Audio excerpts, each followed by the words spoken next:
특별히 저희 교회를 방문해 주신 손님 여러분 진심으로 환영합니다. 방송을 통해서 예배에 동참하시는 여러분들도 환영합니다. 음악으로 우리에게 감동을 주신 여러분 모두 진심으로 감사드립니다. 오늘은 로마서 12장 1절을 본문으로 예배라고 하는 제목의 말씀을 나누겠습니다. 예배의 주인 되신 우리 하나님께서 이 시간 친히 우리에게 직접 말씀하여 주시고 은혜 주시기를 간절히 기원합니다. 먼저 로마서 12장 1절의 말씀을 읽겠습니다. 그러므로 형제들아 내가 하나님의 모든 자비하심으로 너희를 권하노니 너희 몸을 하나님이 기뻐하시는 거룩한 산 제사로 드리라. 이는 너희의 드릴 영적 예배니라. 우리가 예수님을 믿고 나서 가장 먼저 그리고 또 가장 자주 접하게 되는 것이 바로 예배입니다. 교인이냐 아니냐를 가름하는 눈에 보이는 가장 쉬운 척도도 안식일에 교회 가서 예배를 드리느냐 마느냐로 알 수 있습니다. 예배에는 종류도 많습니다. 금요 예배, 안식일 예배, 안식일 저녁 일몰 예배, 구역 예배, 결혼 예배, 장례 예배, 방문 예배 얼마나 많은지 모릅니다. 매 안식일 이곳 미국에서만도 7,621군데 또 캘리포니아만 해가지고 840군데에서 합회에 의해서 정식으로 조직된 재림교회가 예배를 드리고 있습니다. 이곳 놀웍시에만 5개의 합회에 의해 정식 인가받은 재림교회가 이 예배를 드리고 있습니다. 개신교를 통틀자면 이곳 미국에서만 어림잡아 $1,000억 이상의 시설을 갖춘 35만 개가 넘는 교회가 매 주말 80 빌리언을 지출해 가면서 표면적으로 하나님을 예배하는 일에 헌신하고 있습니다. 그런데 그 중에 35만 개가 넘는 그 많은 교회 중에 참된 예배는 얼마나 될까요? 제가 일전에 사역하던 교회에서 연말이 되어서 교회에서 쌀을 여러 가마니 사서 인근에 계신 어르신들을 찾아뵙고 교회에서 찾아왔다고 연말 잘 보내시라고 인사를 드린 적이 있습니다. 그런데 그렇게 쌀을 받으신 한 할머니께서 바로 다음 안식일에 교회에 오셔서 예배를 드리셨습니다. 그리고 그 다음 주에도 예배에 참석하셨습니다.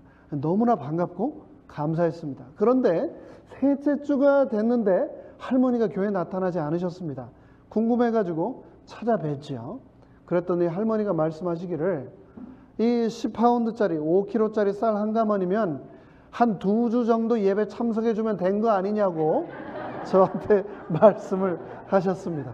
그냥 뭐 품앗이 하는 것처럼 그렇게 생각을 하셨던 것 같습니다. 우리가 흔히 말하기를 예배 본다라고 말을 하기도 합니다. 예배를 적선하듯이 봐주는 것으로 착각하는 때가 있는 거죠. 하지만 그것은 진짜 예배가 아닙니다. 음악 사역하는 분들과 설교자가 무대에서 감동을 주기 위해서 콘서트를 하듯이 쇼를 하고 교인들은 관객석에서 얼마나 잘하나 한번 보자라는 태도로 참여하는 것, 그것은 참된 예배가 아니죠. 사실은 예배를 통해서 우리 모든 성도들이 우주 무대 위로 올려지고 우리를 하나님이 지켜보시는 것, 그것이 예배입니다. 이 세상의 수많은 그리스도인들이 매주 드리는 이 예배에 대해서 얼마나 많은 오해를 하고 있는지 모릅니다. 그 옛날 가인이 땅의 소산으로 제물을 삼아 하나님께 제사를 드렸듯이 출애굽한 이스라엘 백성들이 금송아지를 만들어 숭배했듯이 나답과 아비후가 다른 불을 담아 분향했듯이 웃사가 언약궤를 어깨에 매지 않고 수레에 옮겼듯이 얼마나 많은 사람들이 자기 방식대로 예배를 드리고 있는지 모릅니다. 그런 인간들의 별의별 예배들을 보시면서 아마도 하늘에서 하나님은 기가 막히시지 않을까 그런 생각도 저는 해보았습니다. 그러나 분명히 우리가 알아야 될 것은 아무리 우리의 의도가 선할지라도 하나님은 정상에서 벗어난 예배는 받지 않으신다는 사실입니다. 자기 방식대로 예배 드리는 자들은 하나님께 받아들여질 수 없다는 겁니다. 오늘 이 짧은 한 시간 동안 우리는 예배란 무엇인지 하나님의 말씀을 통하여 함께 살펴보도록 하겠습니다. 첫째, 예배란 만남이다 라고 성경은 말하고 있습니다. 예배란 거룩한 하나님과 죄인인 인간이 만나는 것입니다. 높으신 하나님과 낮은 인간이 만나야 하는데 낮은 인간이 하나님께 올라가지 못하니까 높으신 하나님께서 내려오셔서 우리를 만나 주시는 것, 그것이 예배입니다. 예배는 그래서 내가 이니시에이션을 가지고 있는 것이 아니라 하나님이 시작하시는 겁니다. 하나님이 나를 예배로 초대하시고 하나님이 예배의 문을 열어서 나를 맞아 주시는 겁니다. 예배는 하나님의 영광 속으로 내가 들어가는 겁니다. 예배의 사전적 정의는 하나님을 공경하고 경배하는 것입니다. 신약 성경에서 사용된 예배라고 하는 단어는 프로스크네오인데요. 문자 그대로 해석을 하자면 그분을 만나러 그분의 손에 입 맞추려고 나아가다, 엎드리다 라고 하는 뜻이 바로 프로스크네오입니다. 예배는 만남이라고 하는 사실을 조명해 준 한 사건이 요한복음 4장에 등장합니다. 예루살렘에서 북쪽 갈릴리로 가려면 사마리아를 관통해 가서 가는 길이 가장 빨랐지만 유대인들은 자기들이 부정하다라고 여기는 사마리아인들을 피해 먼 길로 돌아다녔습니다. 그런데 요한복음 4장에서 예수님은 특별한 목적을 가지고 한 여인을 만나기 위해 그곳으로 가셨습니다.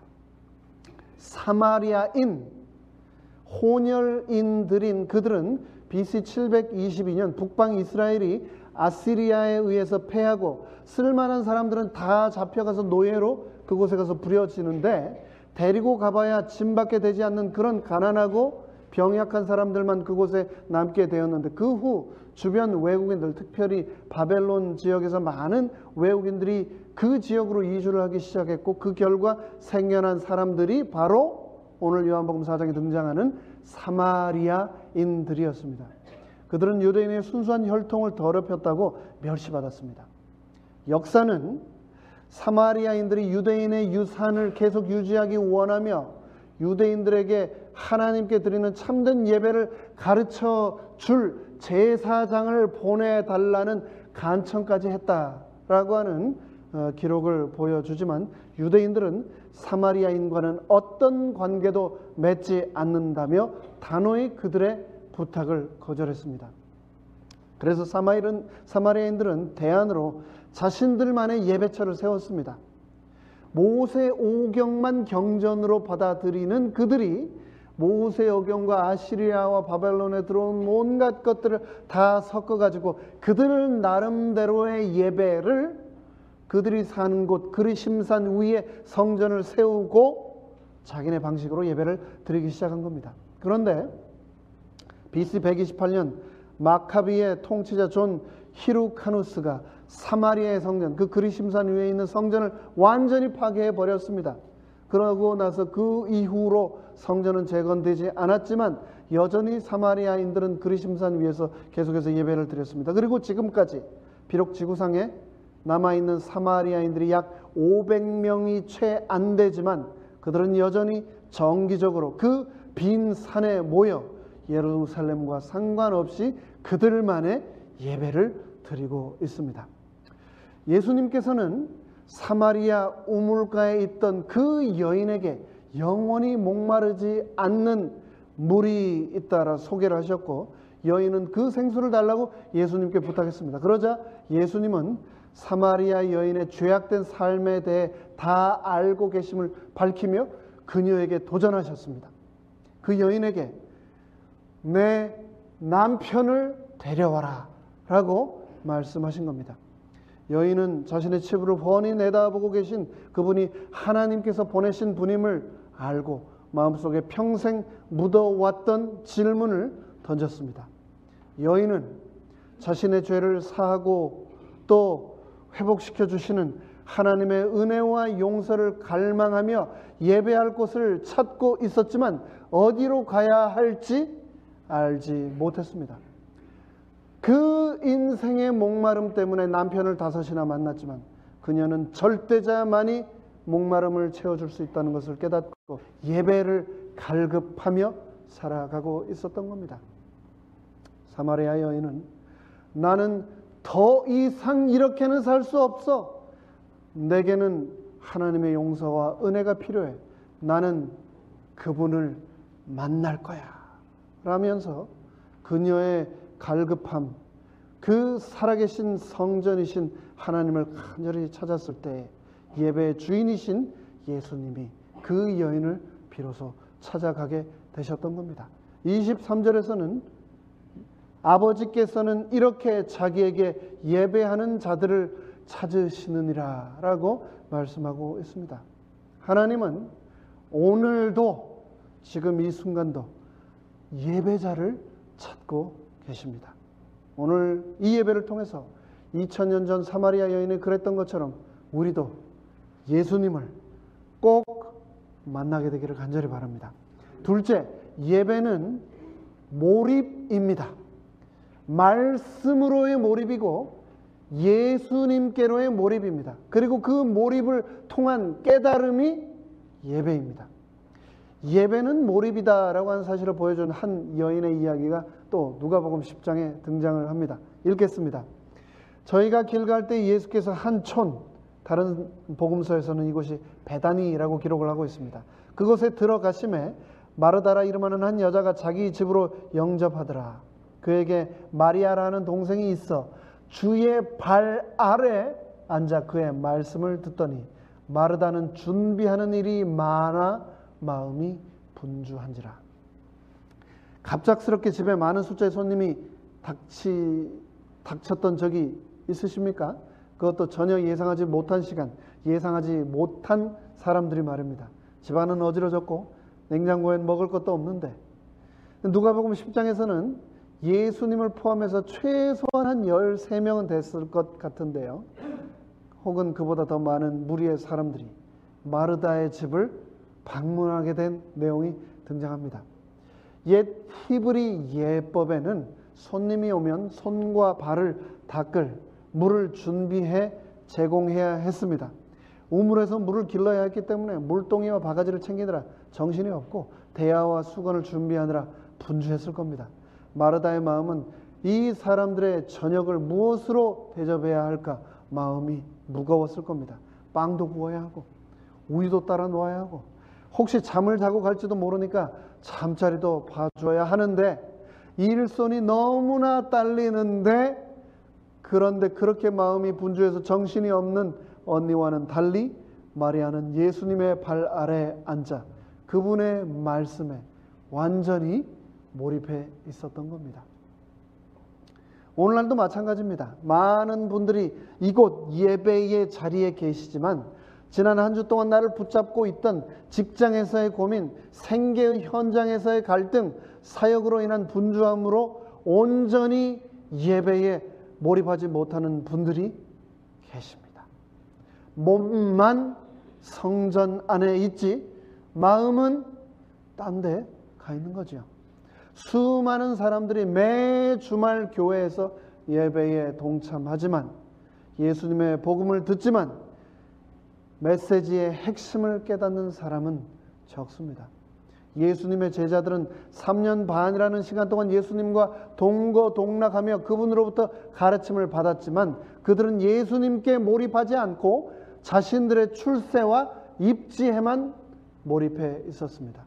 주님께서 십자가의 대속적 희생의 날이 다가오고 있음을 말씀하실 때도 제자들은 서로 누가 더 높으냐, 누가 더 좋은 자리에 앉을 것이냐만 다투고 있었습니다. 산만한 삶, 몰입되지 않은 예배는 그들을 변화시키지 못했습니다. 그런데 거기에 그 현장 바로 한가운데 한 사람 완전히 예수님께 몰입해서 그분의 발 아래에서 그분의 입술을 통해서 나오는 모든 말씀을 듣고 깨달았던 한 사람이 있었는데 그가 바로 마리아였습니다. 요한복음 12장을 보면 그것을 알 수 있습니다. 6월절 엿새 전에 예수께서 베다니에 이르시니 이곳에 예수께서 죽은 자 가운데서 살리신 나사로에 있는 곳이라. 복음서에 보면 총 3번 예수님이 이 나사로 마르다의 집을 방문하신 것으로 기록되어 있는데 이 요한복음 12장은 돌아가시기 전 일주일 전 마지막으로 방문하신 기록입니다. 거기서 예수를 위하여 잔치할세 마르다는 이를 보고 나사로는 예수와 함께 앉은 자 중에 있더라. 마리아는 지극히 비싼 향유 곧 순전한 나드 한 근을 가져다가 예수의 발에 붓고 자기 머리털로 그의 발을 씻으니 향유 냄새가 집에 가득하더라. 이스라엘에서는 귀한 분이 돌아가실 때 값비싼 향유를 준비해 장례를 치렀습니다. 그런데 마리아가 지극히 비싼 향유 곧 순전한 나드 한 근을 가져다가 예수님께 부었다는 것은 이 여인이 예수님의 다가올 십자가의 죽음의 의미, 대속적 죽음의 의미를 알고 있었다는 겁니다. 베드로도 요한도 가롯 유다도 깨닫지 못했던 복음의 본질 예수 그리스도를 이 여인은 예배를 통해서 붙잡았던 겁니다. 가급적 저는 매일 학교를 다녀온 저희 셋째 아이와 대화를 하려고 합니다. 근데 이 6살짜리 아이에게 제가 오늘 학교 어땠니? 새로운 친구 좀 사귀었어? 오늘 뭐 배웠어? 이렇게 얘기를 하면 이 아이는 제 질문과 상관없이 자기 머릿속에 가득 차 있는 이야기를 퍼부어내기 시작합니다. 아빠 맥도날드 갈래요. 닌텐도 게임 사러 베스트바이 언제 갈 거예요? 제가 하는 얘기하고 상관없습니다. 자기 속에 몰입해 있는 온통 자기 얘기만 퍼부어내는 겁니다. 제 이야기에 전혀 몰입하고 있지 않다는 것을 저는 너무나 쉽게 분명하게 알 수 있습니다. 그런데 부전자전인가 봅니다. 제가 저희 집사람하고 이야기를 하다 보면 제가 온통 어딘가 다른 곳에 생각이 가 있는 것 같다라고 저희 집사람이 저에게 하는 소리를 가끔 듣습니다. 말하다 멍하게 있는 저를 향해서 저희 집사람이 내 말 듣고 있어? 내 말 듣고 있냐고? 지금 무슨 생각해? 라고 자주 묻습니다. 그런데 사실이 그렇습니다. 안식일 예배가 끝나면 주말을 보내고 월요일부터 시작해서 온통 금요일 예배와 안식일 예배에 어떤 말씀을 전해야 할까? 어떤 본문을 성경 텍스트로 해야 될까? 어떻게 설교 말씀에 도입을 시작해야 될까? 어떻게 호소를 드려야 말씀이 생활이 될 수 있을까? 밥을 먹을 때도, 소파에 앉아 있을 때도, 쉴 때도, 운전할 때도 온통 그 생각입니다. 그러니 저희 집사람이 제 생각이 그곳에 몰입되어 있음을 모를 리가 없죠. 마리아는 예수님의 발 아래 앉아 말씀을 그냥 들은 게 아니라 몰입해서 그 예배에 임했기 때문에 생명이신 예수님께서 주시는 복음의 진수를 깨달을 수 있었던 겁니다. 우리가 살아가는 이 세상은 갈수록 몰입하기가 힘든 세상입니다. 우리가 드리는 찬양에도 몰입하기가 힘들고 우리가 드리는 이 선포되는 말씀에도 몰입하기가 힘든 세상입니다. 예배에 몰입하기가 정말 힘든 세상입니다. 우리의 관심과 귀와 안목이 세상의 수많은 정보와 유혹들이 끊임없이 밀려 들어와 거기에 노출되는 것, 그것이 바로 오늘날의 삶입니다. 바로 예배드리고 있는 이 순간에도 이 휴대폰을 통해서 카톡과 텍스트 메시지와 이메일과 광고가 이 짧은 순간에도 얼마나 많이 밀려 들어오고 있는지 모릅니다. 그래서 우리의 눈과 귀와 우리의 관심과 생각이 수시로 세상에 잡혀 있도록 사단은 역사하고 있는 겁니다. 수많은 예배 중에 또 한 예배가 뭐냐면 방문 예배입니다. 저희가 가정을 방문하면 예배를 드리지 않습니까? 그것도 이제 예배죠. 근데 할머니와 며느리와 손녀가 있는 집에 제가 한번 방문을 한 적이 있습니다. 그런데 방문해서 하나님의 말씀을 펴서 나누고 축도 이제 마지막 기도를 드려야 하는데, 이 아이가 있기 때문에 이 예배가 참 제대로 진행되는 게 쉽지가 않죠. 아이가 울고 물 달라, 뭐 기저귀를 갈아달라 하면은 성경 말씀을 읽는데도 엄마는 뛰어나가는 것이죠. 그러다가 이제 축도를 할 때였습니다. 근데 아마도 그렇게 가정 예배가 끝나고 나면은 먹으려고 피자를 주문을 해 놓으셨나 봐요. 근데 기도를 하고 있는데, 정말 마음을 담아 기도를 하고 있는데 띵동 하니까 며느리가 후다닥 튀어나가 가지고 피자 딜리버리 온 아저씨하고 How much? 이러고 있는 겁니다. 그래서 뭐 얼마니까 expensive 하면서 비싸다고 그러더니, 기도를 드리고 있는 도중인데 이 며느리가 와가지고 시어머니에게 어머니 팁 좀 주게, 잔돈 좀 주세요. 그러니까 기도 드리고 있던 시어머니가 또 벌떡 일어나서 팁을 준다고 나가시고 축도를 하는데 저 혼자 머리를 숙이고 기도를 하고 있었습니다. 참, 예배라고 하는 게 이렇게 몰입하기가 힘든 게 오늘날 세상입니다. 주의력 결핍, 과잉 행동 증후군, 굉장히 길죠. 영어로는 ADHD, Attention Deficit Hyperactivity Disorder. 굉장히 좀 복잡해 보이는데 간단합니다. 주의가 산만하고 활동량이 많아 충동성과 학습 장애를 보이는 정신적 증후군을 말합니다. 이거 애들만 그런 것 같죠? 그렇지 않습니다. 어른들 중에도 이런 분들이 얼마나 많은지 몰라요. 전 인구의 약 7%가 이 증후군에 시달리고 있다고 합니다. 대표적인 증상으로는 과잉 행동, 인내력 부족이 있는데, 흔히 이런 사람들은 손, 발을 가만히 두지를 못합니다. 발을 떨던 손을 막 움직이든, 그리고 지나치게 수다스럽게 말을 하는 경우도 있습니다. 또 남들과 대화를 할 때 상대방의 말이 마치기 전에 성급하게 대답을 하고 자기 차례를 기다리지 못하는 것들이 대표적인 증상 중에 하나라고 합니다. 얼마나 많은 사람들이 이 증후군에 시달리고 있는지 모릅니다. 현대를 살아가는 수많은 사람들이 몰입하지 못함으로 예수님을 놓치고 있습니다. 그런데 마리아는 모든 것을 희생하고 예배에 몰입함으로 예수님을 붙잡았습니다. 그리고 예수님께서는 마리아의 희생을 귀하게 여기셨습니다.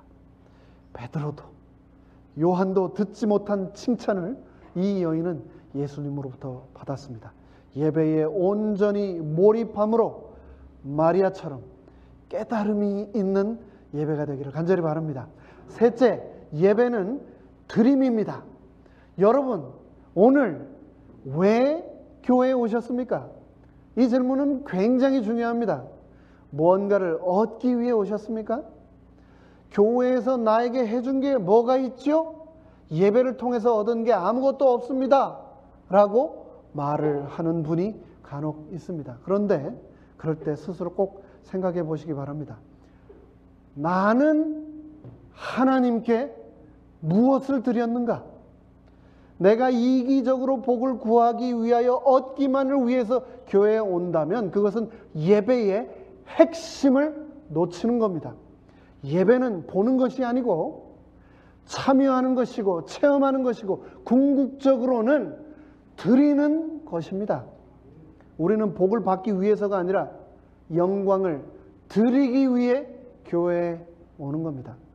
문제는 무엇을 얻었느냐가 아니라 내 마음으로부터 하나님께 영광을 돌려드렸느냐 하는 겁니다. 축복은 하나님께 영광을 드린 결과로 우리에게 임하는 겁니다.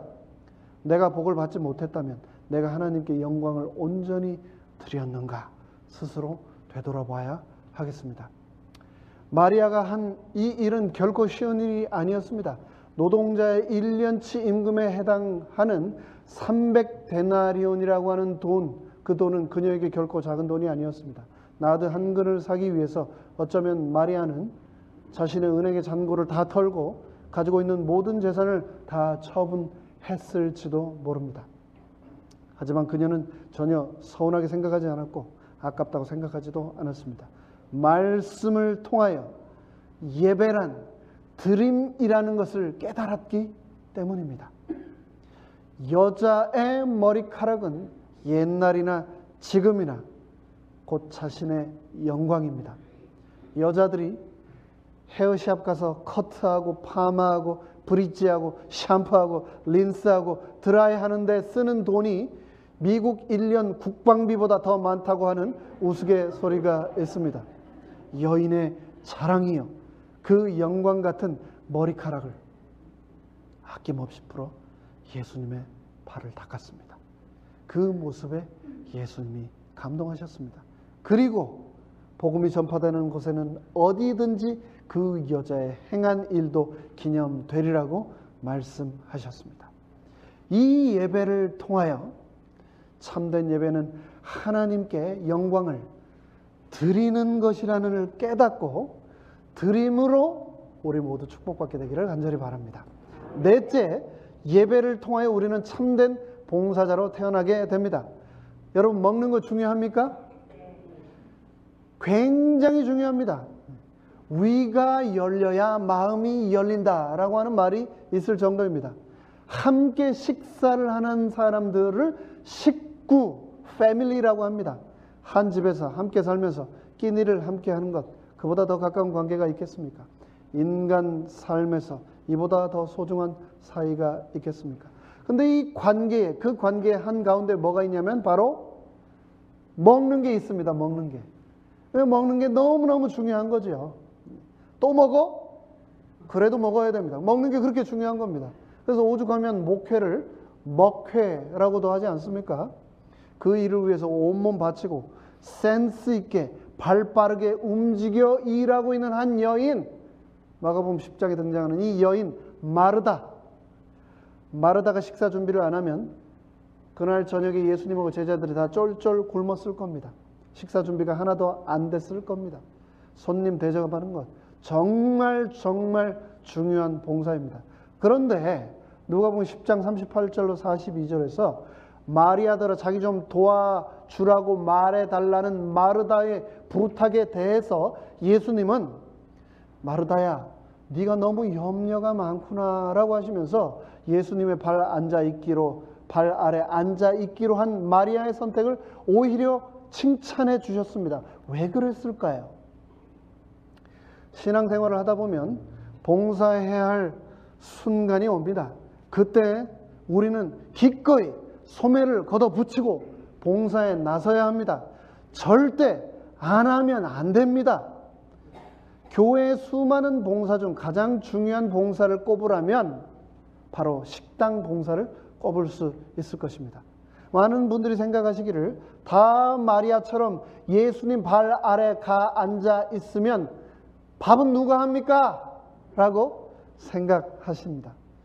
누군 예수님의 말씀이 예배가 중요한지 몰라서 부엌에서 이 여름에 뜨거운데 불 앞에서 땀 뻘뻘 흘리는 줄 아세요? 라고 말씀하실 수도 있습니다. 그런데 오늘 이 본문은 파틀락 사역, 음식 사역, 식당 봉사 그 자체가 중요하지 않다거나 잘못되었다고 말하는 것이 결코 아닙니다.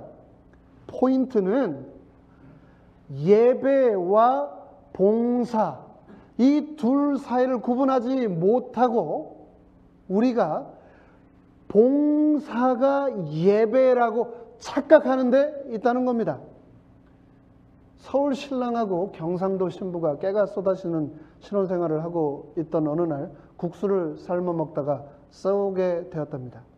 근데 이유를 물어보니까 서울 신랑은 국수가 맞다고 그러고 경상도 신부는 국시가 맞다는 겁니다. 근데 경상도에도 진짜 국시라고 합니까?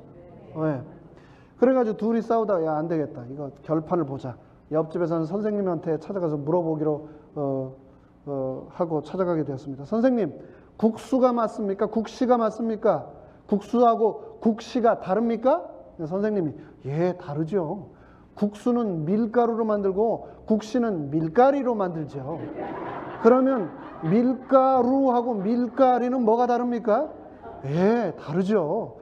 밀가루는 봉지에 담고 밀가리는 봉다리에 담죠. 아유, 선생님, 그럼 봉지와 봉다리가 다릅니까? 예, 봉지는 가게에서 팔고 봉다리는 전방에서 팔죠. 그러면 가게하고 전방은 어떻게 또 다릅니까? 예, 가게에는 아주머니가 계시고 전방에는 아지매가 있지요. 그러면 아주머니와 아지매는 어떻게 다르죠? 예, 아주머니는 아기를 업고 있고 아지매는 얼라를 업고 있죠.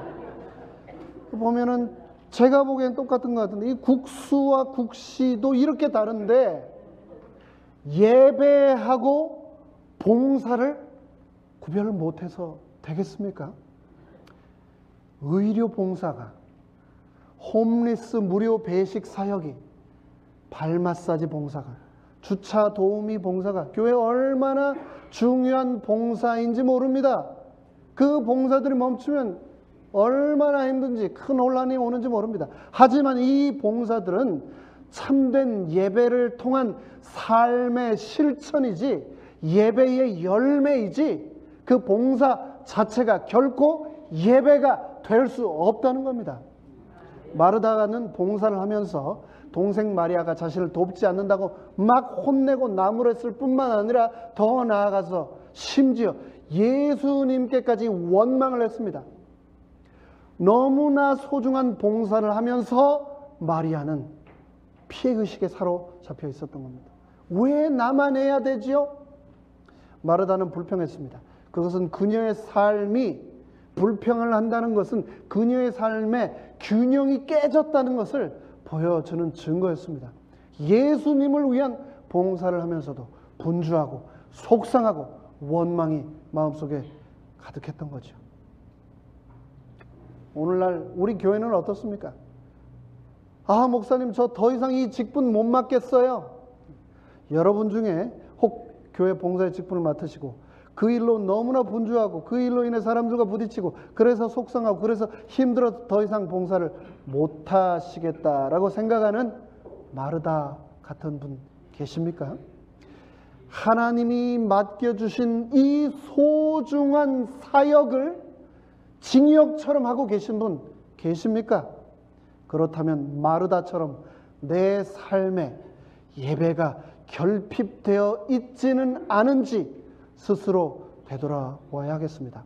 예배가 없는 봉사는 나를 불평하게 만들고 내가 하는 봉사에 만족이 없게 하고 나의 삶을 지치게 만듭니다. 예배가 없는 봉사는 그래서 나 자신의 영성까지도 파괴할 수 있다는 사실을 기억해야 하겠습니다. 예배를 통하여 우리 모두는 사역으로 초청을 받게 됩니다. 진정한 예배만이 우리를 사역을 통해 봉사하는 자로 태어나게 만든다는 것을 기억해야 하겠습니다. 다섯 번째, 예배는 영적인 전쟁입니다. 예배는 선택이 아닙니다. 오늘 갈까? 말까? 그냥 유튜브로 그냥 집에서 볼까?의 선택이 아닙니다. 예배는 영적인 전쟁이기 때문입니다. 요한복음 12장에서는 다음과 같이 말합니다. 제자 중 하나로서 예수를 잡아줄 가롯 유다가 말하되 이 향유를 어찌하여 300데나리온에 팔아 가난한 자들에게 주지 아니하였느냐 하니 이렇게 말하면 가난한 자들을 생각함이 아니요 저는 도적이라 돈꾀를 맞고 거기 넣는 것을 훔쳐 가미라라. 예수께서 가라사대 저를 가만히 두어 나의 장사할 날을 위하여 일을 두게 하라. 마리아가 예수님께 그녀의 모든 것을 드림으로 정성으로 예배할 때 한 인물이 등장합니다. 바로 예배 없는 사역자, 예배 없는 봉사자 가롯 유다가 등장했습니다. 본문에서 유다와 다른 제자들이 전부 마리아를 공격했습니다. 이 구절이 우리에게 전달하고자 하는 메시지는 바로 예배는 영적인 전쟁이라는 건데, 특별히 이 영적인 전쟁에서는 사단은 외부 사람이 아니라 인사이더들, 교회 안에 있는 사람들, 내 가족들을 사용한다는 겁니다. 나 또한 잘못된 예배를 드림으로 참된 예배자를 공격하는 사단의 도구가 나 또한 될 수 있다는 말입니다. 마태복음 4장 10절에 보면 광야에서 40일간 예수님이 금식하신 후 사단의 유혹에 맞서실 때 신명기 6장 13절의 말씀을 인용해서 마태복음 4장 10절에서 사단에게 이렇게 말씀하십니다. 주 너희 하나님께 경배하고 다만 그를 섬기라. 이 말씀은 사단과의 영적인 전쟁에서 승리할 수 있는 길은 예배밖에 없다라는 말씀입니다. 사단과의 마지막 전쟁은 예배에 관한 전쟁이 될 것입니다.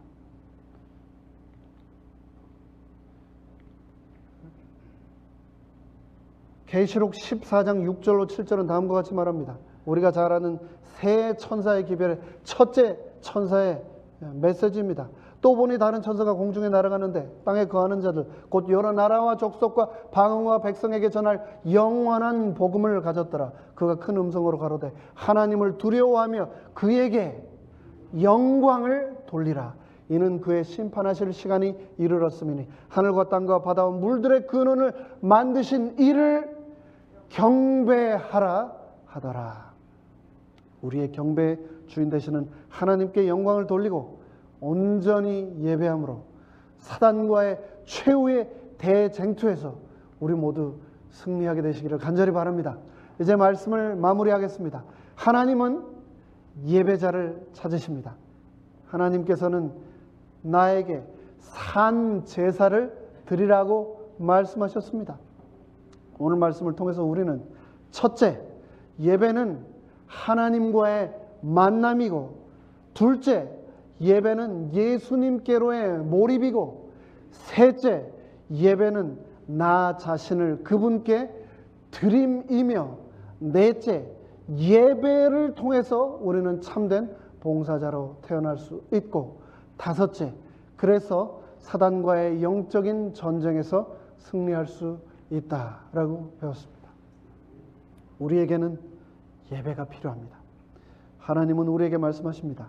너는 예배자라는 사실을 기억하라. 너는 예배를 위하여 구원받았다는 사실을 기억하라고 말합니다.